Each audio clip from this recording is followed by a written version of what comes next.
Hi guys, it's Jen. Today we're going to be kicking off my 2019 favorites, starting with Complexion products. So I'm going to be sharing my favorite foundations and concealers and primers and all that good stuff. And I would be sharing both my favorite drugstore version and high-end as well. So why don't we go ahead and just jump right in, and I'm going to start with the products that I would use first. So in this case it would be primer or SPF, which in my case is kind of interchangeable. So favorite drugstore primer is not going to surprise you guys at all. It's the L'Oreal Magic Perfecting Base. I've been using this, oh my gosh, I don't even know how long. Probably since 2013 maybe? I don't know. At least 6 years or so, ever since I was blogging, maybe even before that. Whenever it first came out, I purchased it and I never stopped, because this is the best smoothing and pore filling primer I have ever used, hands down.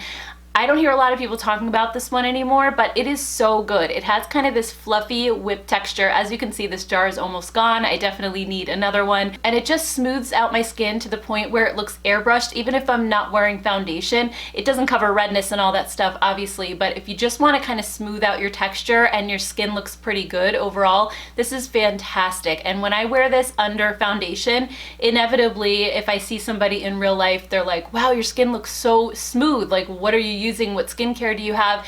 It's usually this, because this just makes everything look better. So I just love this, and that's why I've purchased so many jars of it. And on the high-end side, I would say a very comparable product is the Tarte Timeless Smoothing Primer. I bought this when it first came out a while back, and I really just didn't think it was worth the money because it's very similar to this one. I know Tati had done a video comparing these two, and that's when I decided to get this one again, because she thought this one was so much better than this one. But for me and my dry skin, maybe her skin's a little bit different, I prefer this one. But if you're gonna go with a high-end primer, I really like this one too. And then next, when it comes to SPF, I'm still using the Coats Face Natural Tinted Primer. I'm still working my way through all of the older tubes. They come in blue tubes now, but I got so many of them in PR that I've just been working through them. It's a tinted mineral sunscreen with SPF 40, so it has titanium dioxide and zinc oxide, which is great because I am now allergic to chemical sunscreens. They usually cause a reaction and bumps on my skin, so I'm always looking for a great mineral sunscreen option, and I really enjoy this one, especially because it has a very primer-like consistency. So again, very similar to the L'Oreal one. It's great at smoothing pores. It has that thick, moussey kind of silicone vibe to it, but it dries down matte, so it doesn't remain sticky or tacky on the skin. It also doesn't have that sunscreen scent to it, which is great. It is a little bit more on the pricey side for a sunscreen. It's about $23.99, I want to say. But another favorite that I discovered this summer, which is a little bit cheaper than this, and it's very similar, is from Australian Gold. I don't have that one because I actually used up my tube this summer. I was putting it on my son as well, and then my husband grabbed it one time, not realizing that it was a tinted face primer. We were at the pool and he had no sunscreen and he wanted to put something on, so he basically used up my entire tube because it wasn't that big. It wasn't really meant for the body, and it's super similar to this one. In fact, I think it's almost a little bit more of a lightweight mousse. This one fills in pores, I think, a little bit better than that one, but that one was a great primer for the summertime because it wasn't super heavy on the skin. It felt nice and light, and it had a little hint of tint just like this one, but I actually think that one was a little bit lighter. So if you're really super fair and you find the tint in the Coats one to be a little bit too dark for you, check that one out because it is a little bit on the lighter side. Personally, I find that this doesn't add a lot of color to my skin. It looks dark when it first comes out, but as you blend it, I find that it blends pretty well. But I have gotten some comments from really fair skin people who say that this is too dark for them. So I just wanted to put that out there about the Australian Gold one because I think that one is really good too. And then next, I just want to quickly mention a color correcting product, and I'm not normally somebody who color corrects. I just don't normally have time for it in my routine, and I find like it's a little bit more of an extra step that I'm not usually willing to do. But I did find this Pixie Beauty Correction Concentrate in Brightening Peach, and this stuff is amazing. So I saw this in Target one day and I picked it up because I've been noticing more and more lately that I have this darkness right here in the inner corners of my eyes, almost like a bluish tint, and I've never struggled with any kind of eye darkness before, whether it's under my eyes or around them, but it was starting to bug me a little because I felt like sometimes it looked like I was smudging eyeshadow over here when I watched videos back, and I kept thinking, why do I keep getting eyeshadow like right here? And then one day I noticed when I was filming a foundation review and I wasn't wearing eyeshadow that it still looked dark in that area. And then I realized it wasn't actually eyeshadow that was getting into that spot. And it wasn't really something that I noticed when I looked in the mirror, but just when I watched myself back on camera, I could see it. So I was looking for something to kind of minimize the darkness around my eyes, and I found this. Long story short, it is a miracle product. I just take a little bit of it and I dab it right in those inner corners, and it makes the shadows disappear. I was trying to hide them with concealer and it wasn't doing any good at all. So I put this on first. Sometimes I don't even need to put concealer on top, but if they're particularly bad, then I will. Another place that I use it is on my face. This actually makes those dark spots on my cheeks pretty much disappear. So I'll just dot a little bit of this on some of the darker ones that I have on my cheeks that don't always get hidden with foundation and concealer. And then when I add that layer of foundation on top, they disappear. Another place I've been using it lately, which not everybody's gonna have this issue, but on my eyes come down like this, and I have hooded eyes, so the hood comes down on the side and there's a little fold right here in the outer corner of my eye, and where the fold comes down there's a shadow in there, and basically it makes my eyes look more downturned than they actually are just because of this little fold and the darkness that's in there. So I always used to try to put concealer on there, but again it just brightened it maybe slightly, but not enough. So I dabbed this in that inner corner, and when I did that the first time, I couldn't believe how much more open my eyes looked, and they didn't look like they were drooping down. It just completely canceled out the darkness right there on the outer corner, and I was so excited. So I just love this stuff so much. It's become an everyday kind of staple product in my routine. All right, so moving on to foundation. Let's start with drugstore, and my #1 drugstore foundation this year, hands down, is the #7 Match Made foundation drops. And what I love about these so much is just being able to customize my own foundation.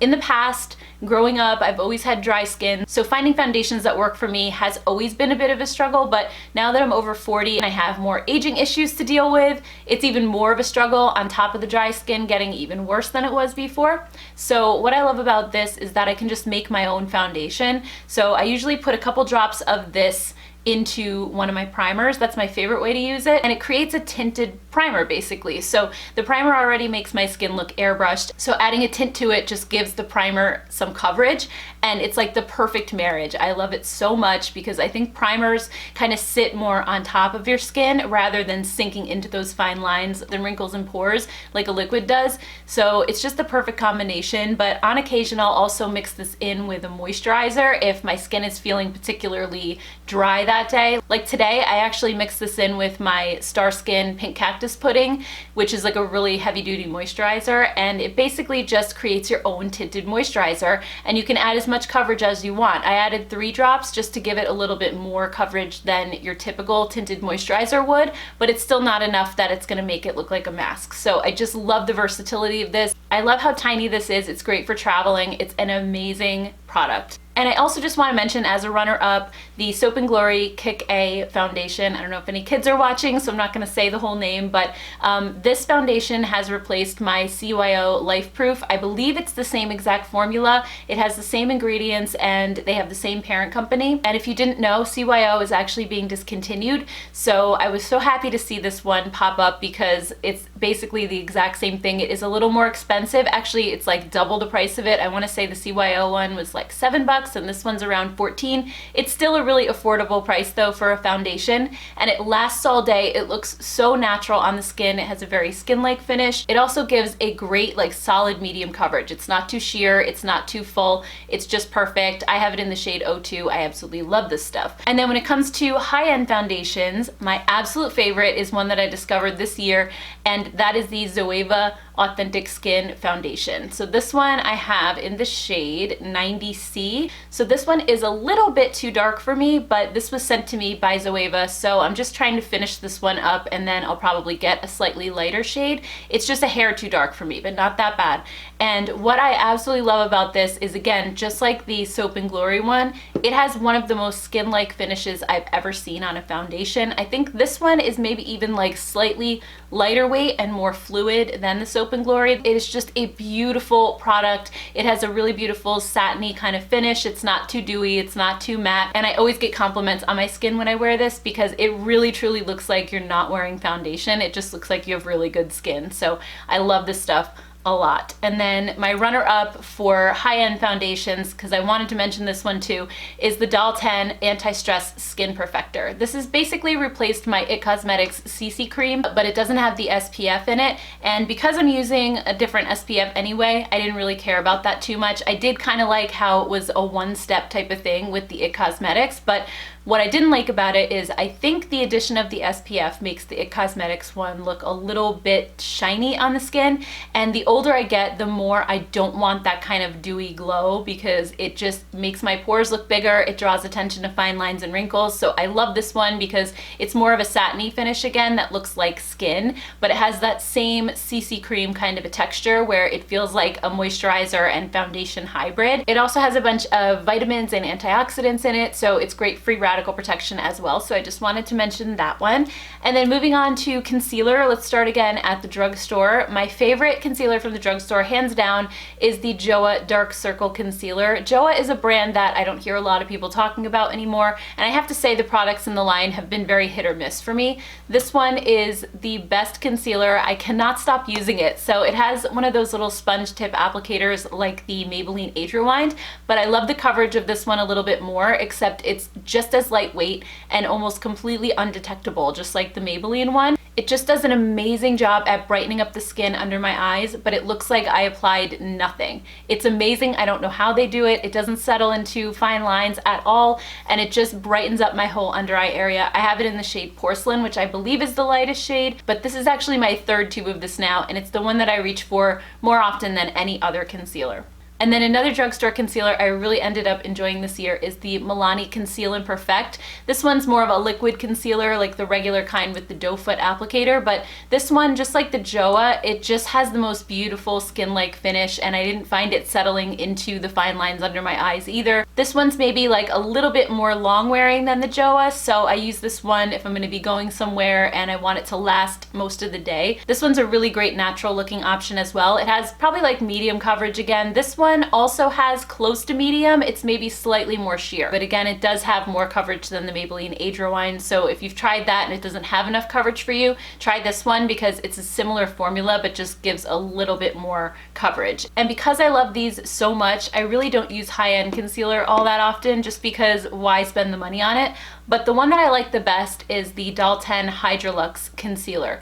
They sent this to me in PR last year, I want to say, and I've been using it ever since when I want more coverage. Very similar to Tarte's Shape Tape, but it's not as dry as Shape Tape, and it actually has ingredients in it that are supposed to help to plump and smooth out wrinkles. So I find that when I put this under my eyes, again, it's not settling under the wrinkles and actually makes my under eye area look a little bit better than before I added the concealer. I have it in the shade Fair, and I just love how lightweight this is, yet it gives so much coverage. And I think that's kind of the secret of this, because the Tarte Shape Tape is really thick, and that's why it has great coverage. This has great coverage, but it's thinner. So I think it has a lot of pigment to it, but it doesn't have that cakey kind of appearance once you put it under your eyes. So this is a great option if you're looking for more of a full coverage concealer. And then last but not least, we have setting products. So basically, if you've been following me for a while, you know that I don't use powders on my skin at all as far as setting my face. I'll obviously use like powder, blushes, and bronzers and things like that, but I don't use an all-over powder just because